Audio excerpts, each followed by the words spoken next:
Let me go to Phil DeWan on this, because you remember the days when it's almost a quarter century ago now. This LCBO is a pretty powerful outfit, right? I mean, David Peterson, when he got elected in '85, said, I want to break up the monopoly of the LCBO, see beer and wine sold in the corner stores. That didn't happen. Mike Harris came in, and boy, oh boy, he promised we weren't going to have one blade of grass untrod upon by protesters on the south lawn of Queen's Park. And he looked at, you know, he wasn't worried about protesters, tried to sell off the LCBO, decided in the end it wasn't worth it, didn't do it. This company seems to be determined to stay in public hands. Can you imagine this premier selling it or coming up with some other alternative structure than what there is right now? Maybe an alternative structure. I do have a hard time imagining them selling it outright.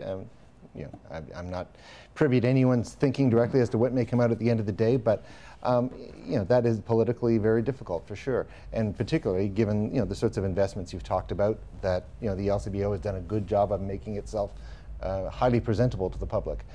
Some people would say too much so, that private competitors say they were overspending on some areas there.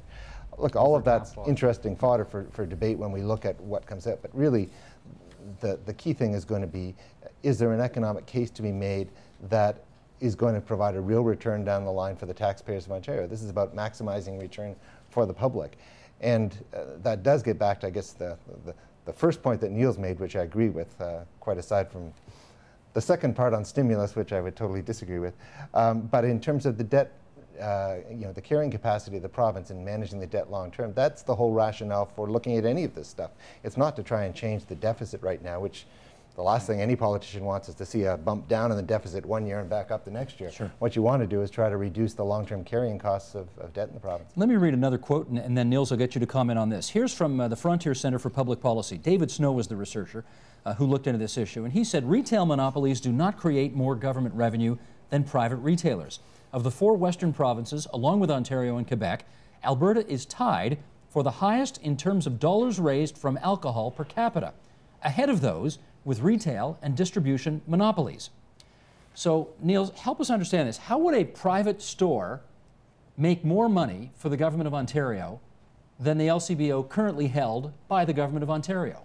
Well, there's numerous ways. Obviously, increasing revenue would be one way, but we also have to remember where the resistance comes from to sell these liquor stores, and that is primarily the unions. There are folks that are obviously making multiples in the current environment than they could in a competitive market. So just so I understand here, the unions would be out under a private system, new employees would be brought in, and they'd be making half as much. That's one way you'd be able to remit more money to Ontario.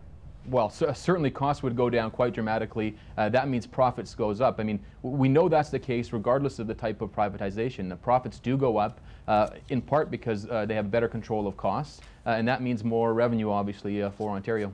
Okay, Peter, you want in on that? But interestingly, the Edmonton Journal, talking about the privatization, or the privatization in Alberta, said that Alberta, the government, lost $40 million a year in revenue from liquor that it had been getting when it owned the Alberta Liquor Control Board. Do they know why? Didn't do an analysis in the newspaper.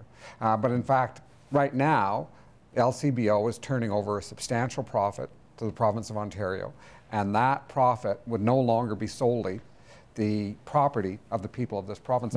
I just want to say, following what Phil has been talking about, it's pretty clear that there's potential here for a slow motion privatization, a partial privatization, a privatization that takes us over the next 5 to 10 years and ultimately gets us to the same position as the Fraser Institute. I think you're supposed to say privatization by stealth. Isn't that the quote you guys usually use? I'm happy to take those words from you, Steve.